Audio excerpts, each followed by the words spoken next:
शिवराज को एमपी से हटाएगी बीजेपी, लोकसभा चुनाव लड़ाएगी। शिवराज के खिलाफ मजबूत उम्मीदवार उतारेगी कांग्रेस। दिग्विजय ने किया साफ, मैं नहीं लड़ूंगा लोकसभा चुनाव।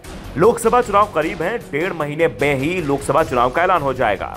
बीजेपी की निगाहें हिंदी पट्टी के राज्यों पर टिकी हुई हैं। पार्टी की कोशिश है कि हिंदी बेल्ट से इतनी सीटें हासिल कर ली जाएं कि बहुमत के करीब पार्टी यहीं से पहुंच जाए। बीजेपी हिंदी पट्टी में क्लीन स्वीप की तैयारी कर रही है।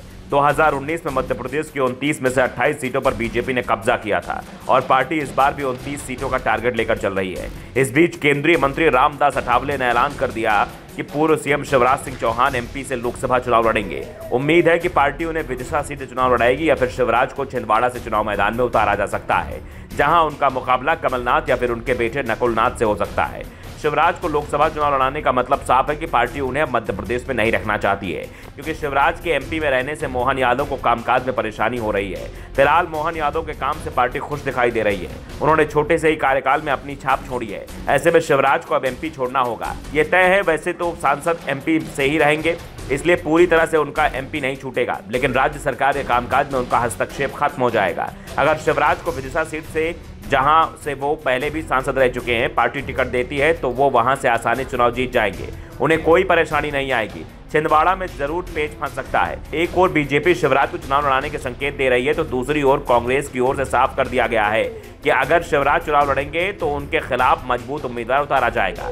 शिवराज को वॉकओवर नहीं दिया जाएगा। इसके साथ ही कांग्रेस ने अपने सभी दिग्गजों को चुनाव मैदान में उतारने के संकेत दे दिए हैं, लेकिन कांग्रेस नेता दिग्विजय सिंह ने साफ कर दिया है कि वो लोकसभा का चुनाव नहीं लड़ेंगे। दिग्विजय ने कहा कि वो अभी राज्यसभा के सदस्य हैं, 2 साल का उनका कार्यकाल बाकी है और अगर वो राज्यसभा से इस्तीफा देते हैं तो उनकी सीट पर उपचुनाव होंगे और ये सीट बीजेपी के पास चली जाएगी। जबकि 2026 में जब राज्यसभा के लिए चुनाव होंगे तो सीट कांग्रेस ही जीतेगी। ऐसे में राज्यसभा सीट पार्टी नहीं खोना चाहेगी, इसलिए वो लोकसभा चुनाव नहीं लड़ेंगे। दरअसल कहा जा रहा था कि कांग्रेस दिग्विजय को इस बार राजगढ़ संसदीय सीट से चुनाव लड़ा सकती है।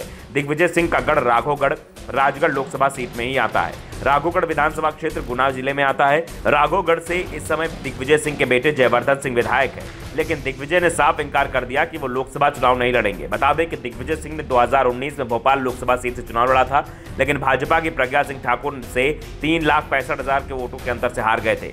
उनके लिए कंप्यूटर बाबा और मिर्ची बाबा ने अनुष्ठान भी किए थे। इसके बाद भी वो चुनाव नहीं जीत पाए थे। दिग्विजय सिंह के चुनाव नहीं लड़ने के ऐलान से कांग्रेस पार्टी को जरूर अपनी रणनीति बदलनी पड़ सकती है।